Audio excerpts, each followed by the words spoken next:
안녕하세요 여러분, 도쿄뮤직입니다. 일만 하다보니 어느새 일요일이 되어버렸는데요. 요즘은 매번 분석을 현재 진행형 방식으로 업데이트를 해가면서 유튜브에 올리는 게 참 힘들다는 생각을 하게 됩니다. 그런 의미에서 공지사항 하나를 전달드리고자 하는데요.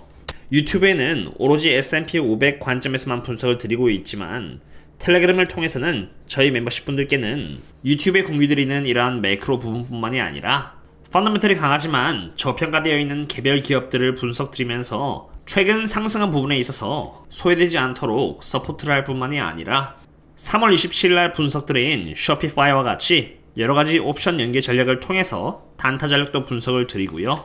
원유 섹터나 차트 분석, 그리고 옵션 현황 등 다양한 관점에서 분석을 드리고 추가로 멤버십 분들께는 네이버 카페를 통해서 개별 기업에 대한 문의 등을 받으면서 서포트를 해드리면서 그 어떤 곳보다 가격 대비해서 부끄러움 없는 서비스를 제공하고 있다고 봅니다.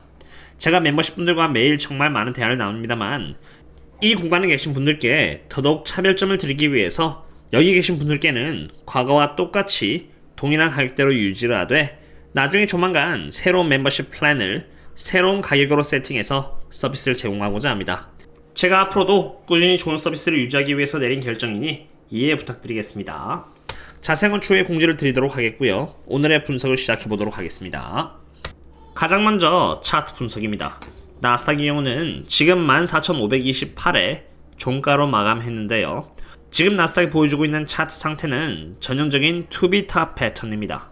6월 5일날의 경우는 여기 보시는 것처럼 나스닥은 14,662까지 올라갔다가 결국 종가는 14,556으로 약간 힘이 빠진 상태로 마감을 하였고요. 그러다가 주가가 6월 7일날 이렇게 하락하면서 하방을 보여주더니 다시 좀 회복을 했고 여기 이렇게 단기적으로 싼 고점을 보여주면서 6월 9일날 기준으로 14,672로 굉장히 강하게 나스닥을 시작하였지만 14,528로 6월 5일 대비해서 더 낮은 종가로 마감을 하였습니다.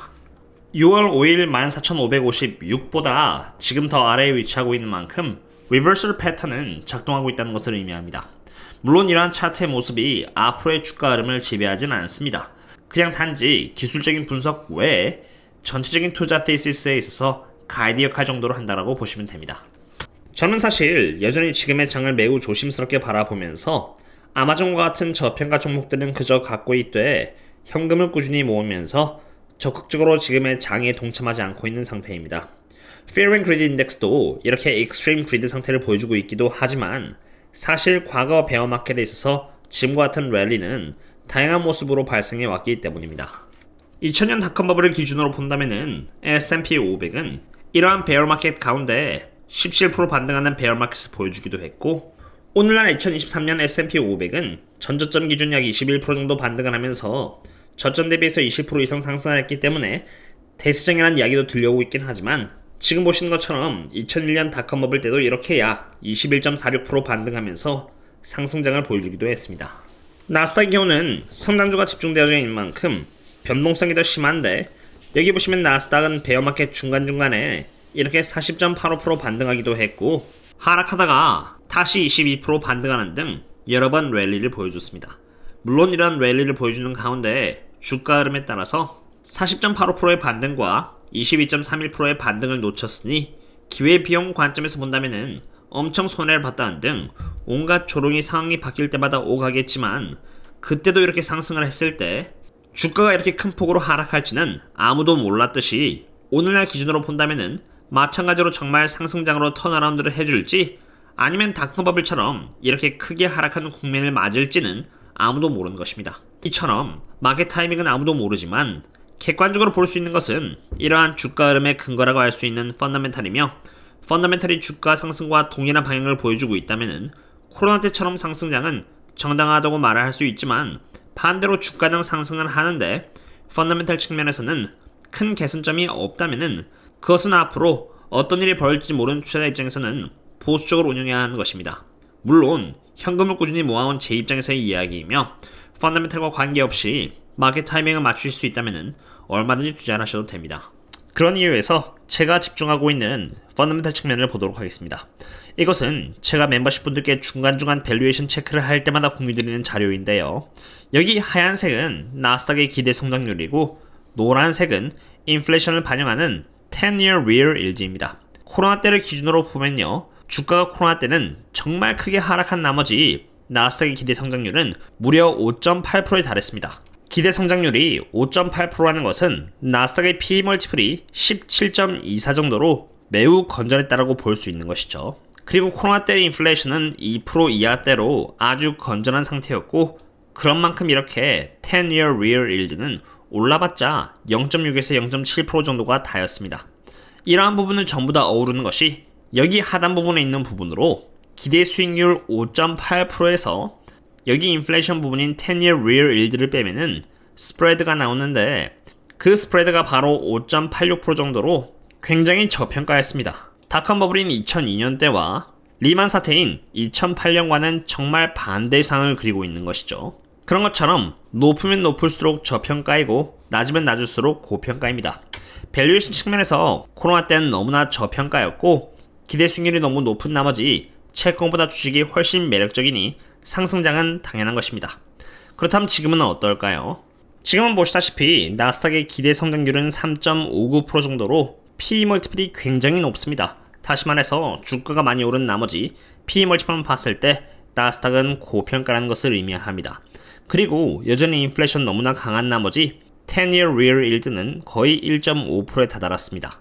이러한 두 개의 차이를 바로 스프레드라고 했고요. 그 스프레드는 지금 2.099를 보여주고 있는데, 이렇게 2.1의 스프레드는 10년에 걸쳐서 만들어진 이런 평균 스프레드보다도 더 고평가일 뿐만이 아니라 2008년 리만 때만큼 고평가인 상태입니다. 물론 그렇다고 해서 주식이 더 고평가형으로 가지 말라는 법은 없고요. 저도 모릅니다.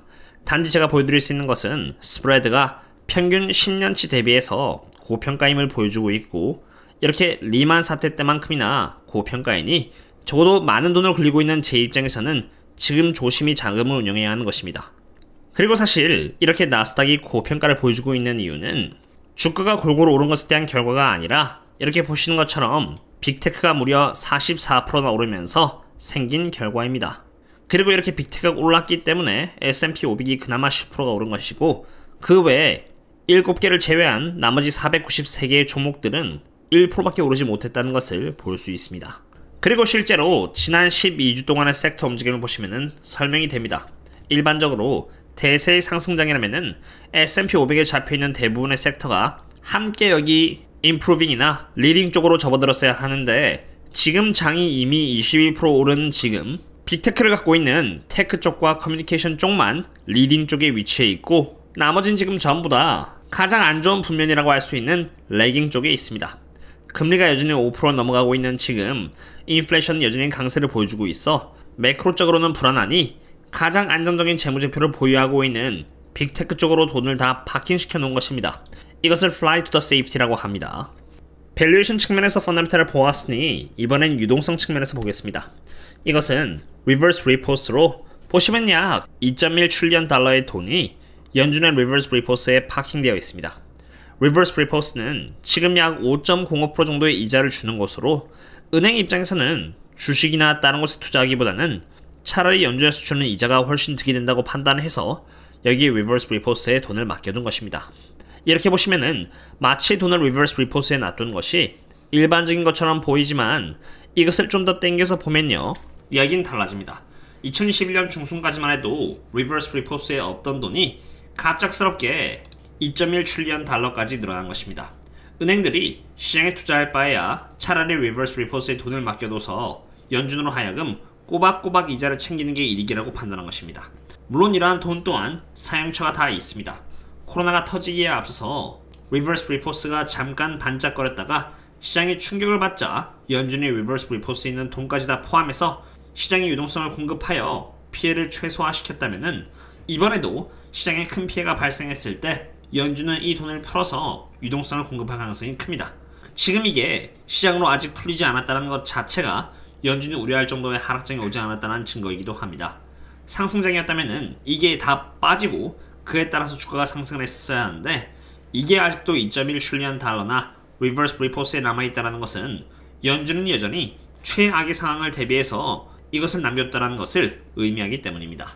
그리고 마지막으로 마이크로소프트와 애플의 펀더멘탈 관점에서 지금까지의 상승은 정당했는지 한번 바라보겠습니다. 이것은 제가 멤버십 분들을 상으로 최근에 올려드린 자료인데요.